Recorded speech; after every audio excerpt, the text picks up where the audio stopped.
Hey, what's going on? Eric Cortina, Texas Barndominiums. Today we're going to talk about drywall.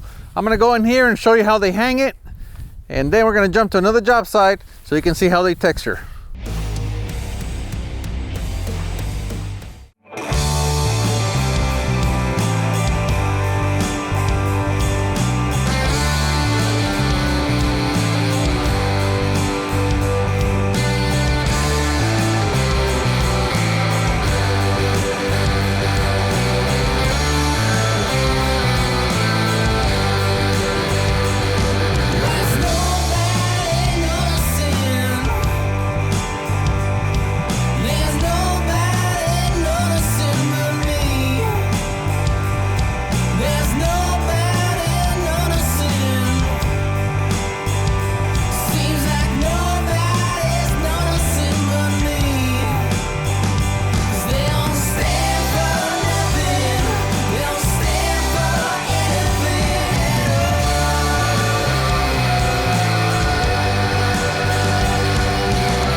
We use 4x12 sheets to minimize joints, and we use screws on everything, no nails, okay?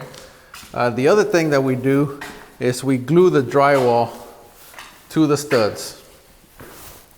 Because this is a level 5 finish, meaning we're gonna have no texture. This is gonna be just painted. We also use liquid nails, adhesive, to glue the drywall to the stud. So before they put the drywall on the wall, they run a bead on the stud and they glue it to it. The less screws you have, the easier it is to get your level 5 texture or finish on your tape and float. So on this barn though, the roof is gonna be exposed, the insulation, so we're just gonna get that painted and everything else gets drywalled. All right, so I was trying to catch them while they were still hanging drywall, but obviously they're too fast for me, so. But anyway, you get the gist of it. It's already hung. The next step is tape and float. Like I said, in this situation, they're gonna tape and float, and they're gonna do a level 5, meaning you can slap paint right on up to the drywall. There's no texture, okay? But most of the time we do texture, so let's jump over to the next job site and I'll show you how they do the texture. There's multiple ways to do the texture. One way is to simply use a hopper and to spray the texture on. We're using a spray force rig on this job. A rig this size allows you more consistency throughout the entire home because you don't have to be switching out batches. You do it one batch for the entire home and you spray the entire thing. If it's a large home, you may do more than one batch. So as you can see, there's large lines that go from that rig into the home.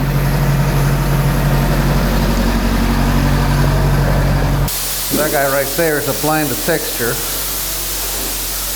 And you can see this is a knockdown texture, so it's pretty heavy. Okay, so then we have another guy behind him. You have to give it enough time to set up. And then you have a guy behind him knocking it down. So this is why it's called a knockdown texture. A lot of people call it Monterey.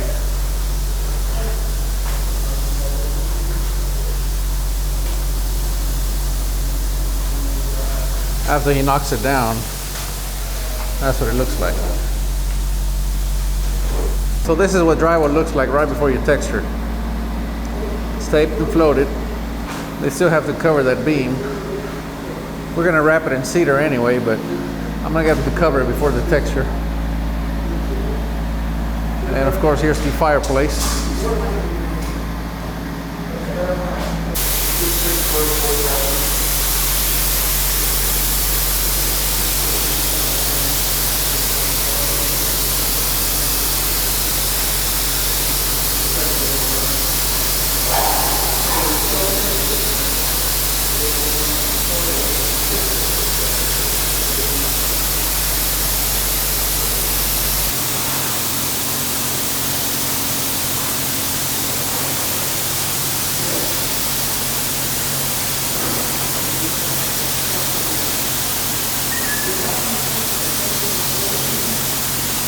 Having a rig that big allows you more consistency and just pretty much a better overall product. Plus, they can do the entire house in a couple of hours, which obviously helps a lot.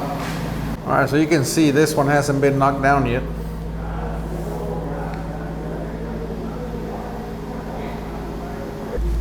And this one's already been knocked down.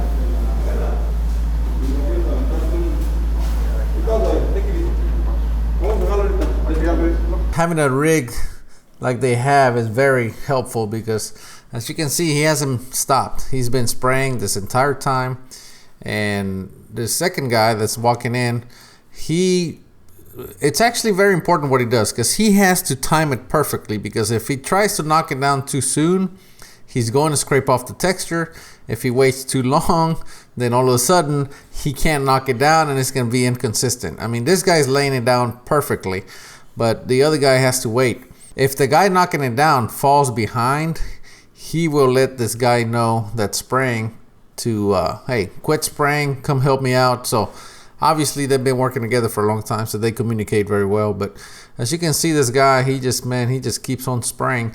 The fact that he can spray the entire wall without ever stopping, or an entire room, or heck, the entire house, gives us very consistent texture from wall to wall. So this is absolutely the best way to do it. It takes a minimum of 2 people to do texture, especially if it's knockdown, because as you guys know, one sprays, one knocks it down. But so I didn't get here before they got started, but they cover all the windows, doors, everything that could potentially get texture that's not supposed to.